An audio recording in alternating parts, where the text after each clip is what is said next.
Cette information en brève image pour la suite du journal. Les actes parlent et portent plus loin que les paroles. Le Tchad qui a dédié sa transition à la réconciliation nationale et au retour définitif de la paix trouve de soutien parmi lesquels The United States Institute for Peace.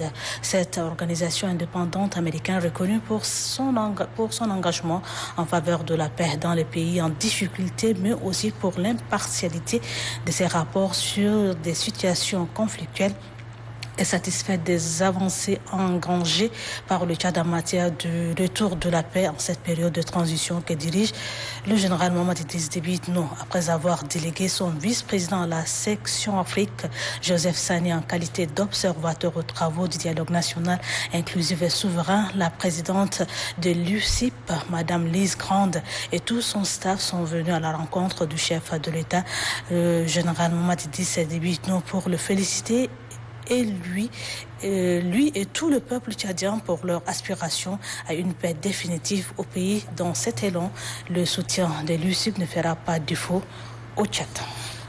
L'Institut des États-Unis pour la paix, comme son nom l'indique, s'intéresse à la prévention, la résolution des conflits dans le monde. Donc en Afrique, nous essayons de travailler dans des pays en difficulté ou qui connaissent des transitions difficiles ou prometteuses.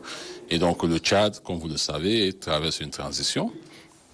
Et donc mon institut essaie d'accompagner les Tchadiens dans ce moment difficile et critique de l'histoire. Donc en travaillant à soutenir les mécanismes de résolution de conflits et de réconciliation nationale. Et c'est de ça qu'il s'agissait.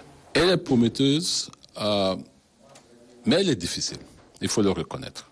Et donc, l'un des défis d'une transition, c'est comment réconcilier les Tchadiens avec eux-mêmes. Donc, je pense que ça, ce serait un défi. Et ça, ça n'appartient pas à un groupe, mais appartient à tout le monde. C'est tous les Tchadiens qui doivent s'impliquer.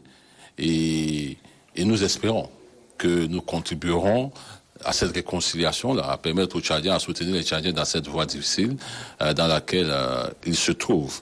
Mais la transition, c'est une affaire de tous, je pense.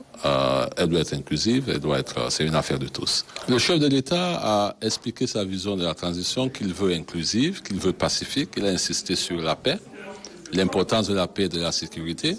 Et c'est des objectifs que nous soutenons aussi.